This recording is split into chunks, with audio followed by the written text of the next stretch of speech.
ایک دن حضور صحابہ کرام علیہم رضوان کی مجلس میں بیٹھے تھے، محفل میں بیٹھے تھے، اور ڈھیر سارے لوگ حضور کی محفل نور میں حاضر تھے۔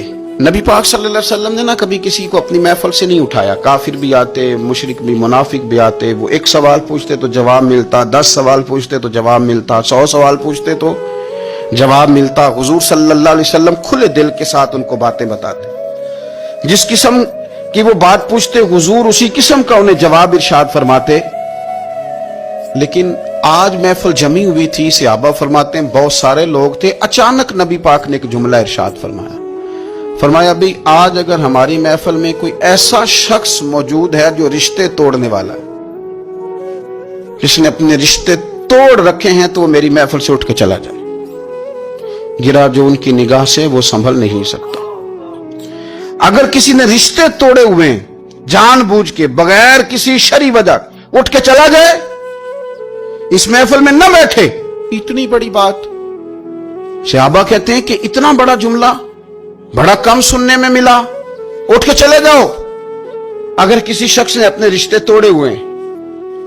اب وہ لوگ نہیں تھے جو یہ کہیں کہ پہلے ہماری بھی تو سنیں نا، ہم آپ کو بتائیں گے رشتہ داروں نے ظلم کتنا کیا ہے، ان کی زیادتیاں کتنی ہیں، ہم آپ کو لسٹ دکھاتے ہیں جس میں ہم نے ان کے گناہ لکھے ہوئے ہیں، ہمارے پاس وہ رجسٹر موجود ہے جس میں ہم نے 1 2 3 4 صفحے بھر دی ہیں ان کے ظلم۔ اب ہم سے سنیں تو صحیح۔ حضور نے فرمایا جس کا کوئی رشتہ دار ناراض ہے اٹھ کے چلا جائے میری محفل سے۔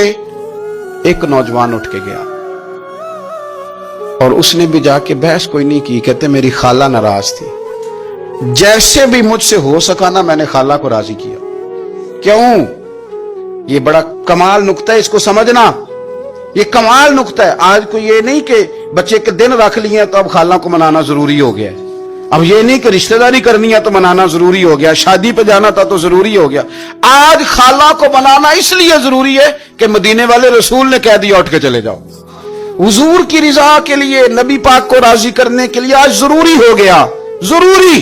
کریم نے فرمایا جس کا کوئی رشتہ دار ناراض ہے اٹھ کے چلا جائے، کہتے ہیں جیسے بھی مجھ سے ہو سکا، جس طرح۔